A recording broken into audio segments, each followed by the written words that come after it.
জামায়াতের নিবন্ধন ফিরিয়ে দিতে ইসিকে আপিল বিভাগের নির্দেশ, হাইকোর্টের রায় বাতিল, শেখ হাসিনার বিরুদ্ধে গণহত্যার অভিযোগ দাখিল।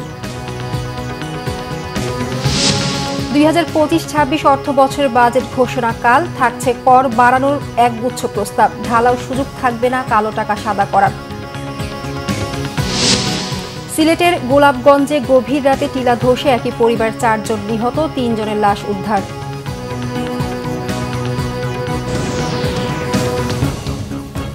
দেখছিলেন ক্রাউন সিমেন্ট সংবাদ শিরোনাম। রাজনৈতিক দল হিসেবে বাংলাদেশ জামায়াতে ইসলামী নিবন্ধন অবৈধ ঘোষণা করে হাইকোর্টের রায় বাতিল করেছেন আপিল বিভাগ। প্রধান বিচারপতি সৈয়দ রেফাত আহমেদের নেতৃত্বাধীন 4 সদস্যের আপিল বিভাগ সকালে এই রায় দেন। জামায়াতের আইনজীবী শিশির মনির জানান, এই রায়ের ফলে আগামী নির্বাচনে অংশ নিতে জামায়াতের কোনো বাধা নেই। আর নির্বাচন কমিশনের আইনজীবী তহিদুল জানিয়েছেন, এই রায়ের ফলে জামায়াত তার আগের অবস্থানে ফিরে গেল এবং আদালতের আদেশ অনুযায়ী ব্যবস্থা নেবে ইসি। এর আগে গত 14 মে দলটির করা আপিলের উপর শুনানি শেষে আপিল বিভাগ রায়ের জন্য আজকের দিন ধার্য করেছিলেন। রাজনৈতিক দল হিসেবে জামায়াতকে নির্বাচন কমিশনের দেওয়া নিবন্ধনের বৈধতা চ্যালেঞ্জ করে 2009 সালে রিট করেন সৈয়দ রেজাউল হক চাঁদপুরী সহ 25 ব্যক্তি।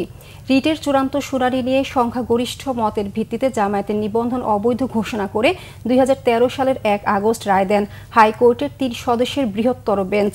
একই সঙ্গে আদালত এই রায়ের বিরুদ্ধে আপিল করার সনদ দেন, যা একই বছর আপিল হিসেবে রূপান্তরিত হয়। হাইকোর্টের রায়ের বিরুদ্ধে 2013 সালে নিয়মিত আপিলের অনুমতি চেয়ে আবেদন করে জামায়াত ইসলামী। ক্ষমতাচ্যুত সাবেক প্রধানমন্ত্রী শেখ হাসিনার বিরুদ্ধে আনুষ্ঠানিকভাবে অভিযোগ দাখিল করা হয়েছে। আদালতের কার্যক্রম বিটিভির মাধ্যমে সরাসরি সম্প্রচার করা হবে। দর্শক, আন্তর্জাতিক অপরাধ ট্রাইব্যুনালে আছেন আমাদের বিশেষ প্রতিনিধি আহমেদ সরোয়ার, সরাসরি যুক্ত হচ্ছে তার সাথে। সরোয়ার, বিচার কাজ কখন শুরু হবে বিস্তারিত জানাবেন।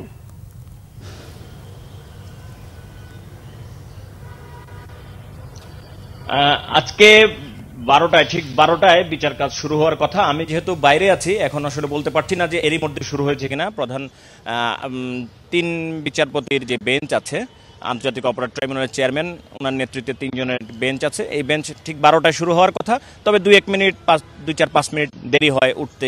তবে আমরা বলতে পারি যে 12টার সময় বিচার কাজ শুরু হবে, কারণ এরই মধ্যে প্রসিকিউশন টিম ঢুকে গেছে। আপনাকে বলে রাখি, আজকে শেখ হাসিনা, সাবেক স্বরাষ্ট্রমন্ত্রী আসাদুজ্জামান খান কামাল এবং সাবেক আইজিপি আব্দুল আল মামুন, এই 3 জনের বিরুদ্ধে অভিযোগ দাখিল করা হবে।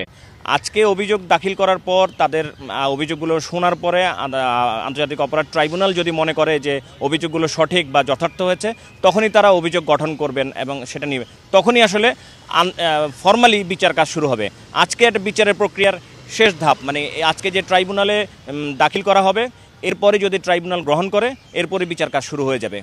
আর আমাদের যতটুকু জানতে পেরেছি যে 5টি অভিযোগ আনা হয়েছে। এই জুলাই আগস্ট গণ অভ্যুত্থানে যে 1400-এর মতো নির্বিচারে শিশু, নারী, পুরুষ এবং ছাত্র জনতার যে মৃত্যু হয়েছে, তার দায় দেওয়া হয়েছে তৎকালীন প্রধানমন্ত্রী শেখ হাসিনাকে এবং তার সাথে তৎকালীন স্বরাষ্ট্রমন্ত্রী আসাদুজ্জামান কামাল এবং আইজিপি আব্দুল আল মামুন।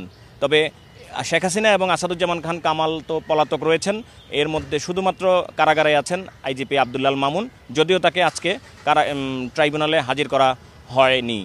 তবে একটা কথা বলে রাখি যে এই প্রথমবারের মতো আজকে এই পুরো বিচার কার্যক্রমটা, আদালতের কার্যক্রমটা বিটিভির সৌজন্যে সম্প্রচার করা হবে এবং এটি হচ্ছে বাংলাদেশের ইতিহাসে প্রথমবারের মতো কোনো বিচার সরাসরি সম্প্রচার করা হচ্ছে। আপনি জানেন যে 71-এর মানবতা বিরোধী অপরাধের সময় আসামি পক্ষের থেকে অভিযোগ দাবি ছিল যে বিচার যেন সরাসরি সম্প্রচার করা হয়। তবে এখন সে সময় না হলেও তথ্য প্রযুক্তির কল্যাণে এই বিচার কাজগুলো সরাসরি সম্প্রচার করার উদ্যোগ নিয়েছে ট্রাইব্যুনাল।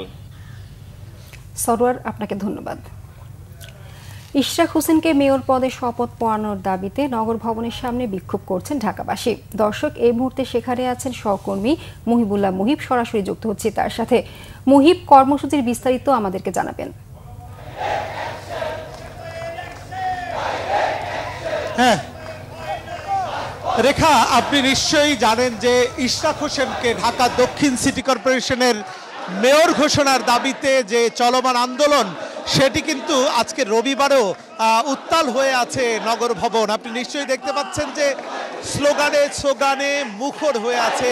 এখানে যেমন ঢাকা দক্ষিণ সিটি কর্পোরেশনের কর্মকর্তা কর্মচারীরা রয়েছেন, একই সঙ্গে ঢাকাবাসীর ব্যানারে এই মিছিল চলছে। তারা যেটি বলছেন যে আদালতের রায়ের পর ইশরাক হোসেনকে নগর ভবনের মেয়রের দায়িত্ব বুঝিয়ে দেওয়ার কথা থাকলেও অজ্ঞাত কারণে সরকার, বিশেষ করে স্থানীয় সরকার মন্ত্রণালয় নানা ধরনের তালবাহানা করে কালক্ষেপণ করছেন। আপনি নিশ্চয়ই জানেন যে লিপ্ত আপিল খারিজ করে দেওয়ার পরে আদালত এই ইশরাক হোসেনের মেয়রের দায়িত্ব বুঝিয়ে দেওয়ার পুরো এখতিয়ার সেটি দেয়া হয়েছে নির্বাচন কমিশনের উপরে। নির্বাচন কমিশন যেটি বলেছেন যে তারা আদালতের লিখিত আদেশ পাওয়ার পরে মূলত পরবর্তী করণীয় ঠিক করবেন। তো আজকে রবিবার যেহেতু সরকারি অফিস আদালত খোলা রয়েছে এবং অনেকেই প্রত্যাশা করছেন যে আদালতের রায়, আদালতের নির্দেশনা সেটি লিখিত আকারে আজকের মধ্যেই ইলেকশন কমিশনের কাছে যাবে এবং ইলেকশন কমিশন দ্রুত সময়ের মধ্যে যদি এই ব্যাপারে সিদ্ধান্ত গ্রহণ না করে তাহলে যে অচলায়তন সৃষ্টি হয়েছে, ঢাকা দক্ষিণ সিটি কর্পোরেশনে যে দীর্ঘদিন ধরে নাগরিক সেবা বন্ধ রয়েছে, প্রত্যেকটি কক্ষে যেমন তালা দেওয়া রয়েছে সেগুলো আসলে শীঘ্রই খুলে যাবে।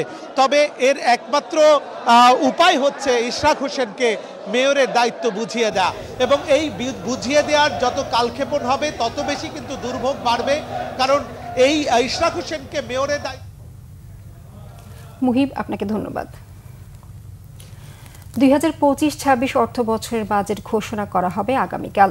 দেশের ইতিহাসে এবারই প্রথম বাজেটের আকার আগের অর্থ বছরের চেয়ে ছোট হচ্ছে। তবে জুলাই যোদ্ধাদের জন্য থাকছে বরাদ্দ, ব্যক্তি শ্রেণীর করমুক্ত আয়ের সীমাও বাড়ছে।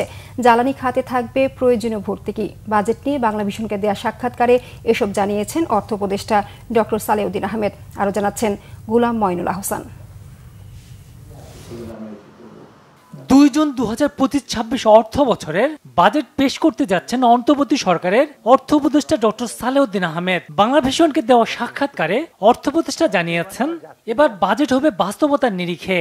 গতবারের অরিজিনাল বাজেটের থেকে ছোট হবে, রিভাইজ বাজেটের কাছাকাছি হবে অরিজিনাল বাজেট একটু, কারণ আমাদের প্রথম হলো সম্পদ দেখতে হবে, রিসোর্স কনস্ট্রেইন, ব্যবসা বান্ধব, এবার সব ব্যবসায় সমভাবে উপকার হবে তা না, যারা একটু কম সুযোগ পেয়েছে, একটু কম রেয়াত পেয়েছে সে তাদেরকে দেওয়া, আর কনজিউমার বা আসলে মানুষের জন্য যেটা কিছু স্বস্তি আছে। যারা লিস্টেড কোম্পানি আর নন লিস্টেড কোম্পানির মধ্যে একটু ব্যবধান রাখবো, আগে একটু কম ছিল ওটাকে একটু বাড়াবো, যারা একটু এনকারেজ যারা লিস্টেড কোম্পানিতে যায়।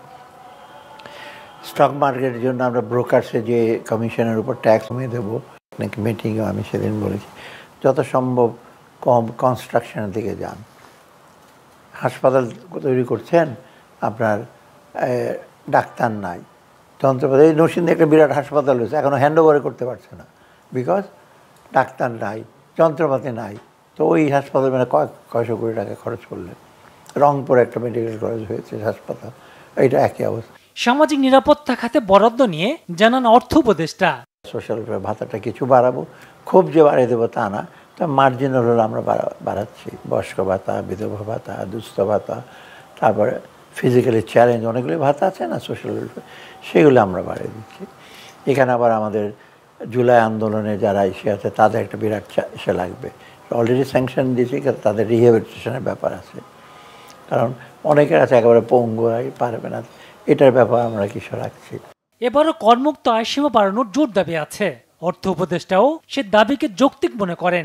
একটু বাড়াতে হবে, কিন্তু খুব বেশি বাড়ানো যাবে, কারণ আমরা যখন এই যে রিটার্নগুলো আসছে প্রায় 18 লক্ষ, তাই না, দেখা গেল 2/3 জিরো, এখন 2/3 জিরো কর দেয়। চিন্তা করেন, বেশিরভাগই কর দেয় না।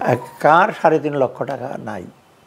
একটা রিক্সাওয়ালারও তো যদি 25,000 বা 30,000 ধরে, তো রিক্সাওয়ালার তো ট্যাক্স হচ্ছে না, কিন্তু বেশিরভাগই লোকে যার বেতন মাসেই 30,000 টাকা, 40,000 টাকা, তাদেরও জিরো ট্যাক্স। অতএব চট করে ইসে করা, তো ওখানে কিছু দেবো এবং মার্জিনাল ইসেগুলো একটু কম হবে, মিনিমাম ট্যাক্সগুলো। তো মিনিমাম ট্যাক্স আমরা একটা ঠিক করেছি, এই যে থ্রেশহোল্ড ইসে করলে একটা মিনিমাম একটা ট্যাক্স একটু দিতে হবে। জানান ভর্তুকিতে জ্বালানি মূল্য স্থিতিশীল রাখতে চায় অন্তর্বর্তী সরকার।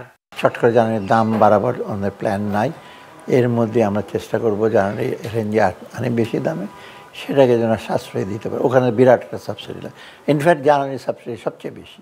অপ্রদর্শিত অর্থ নিয়ে সরকারের দৃষ্টিভঙ্গি জানান অর্থ উপদেষ্টা। তা কালো টাকা একটা যে ঢালাই সুযোগ ছিল সেটা তো এমনি থাকবে না। আর একটা আমরা ঠিক ডিরেক্টলি কালো টাকাটা আমরা চিন্তা ভাবনা করছি যে অনেকের কালো টাকা জেনারেট হয় ল্যান্ড অ্যান্ড বিক্রি করে, যেটা প্রাইসটা is artificial. Golam Moinul Hasan, Bangla Vision, Dhaka.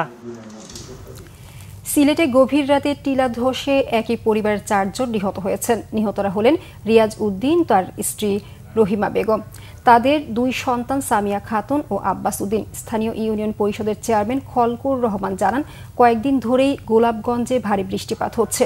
শনিবার রাত 1:15টার দিকে উপজেলার লক্ষণাবন্দ ইউনিয়নে ইয়াজ উদ্দিনের ঘরের উপর টিলা ধসে পড়লে তারা নিহত হন। এই ছিল এখনকার মতো, পরের সংবাদ দুপুর 2টায়। এর আগে একটা রয়েছে নিউজ টপ 10 দেখার আমন্ত্রণ রইল। এছাড়া বাংলা মিশন সংবাদ ও সংবাদ সংশ্লিষ্ট অনুষ্ঠান দেখতে ভিজিট করুন www.bbnews24.com ও facebook.com/banglavishnewsে এবং সাবস্ক্রাইব করুন youtube.com/banglavishnnews। ধন্যবাদ সবাইকে।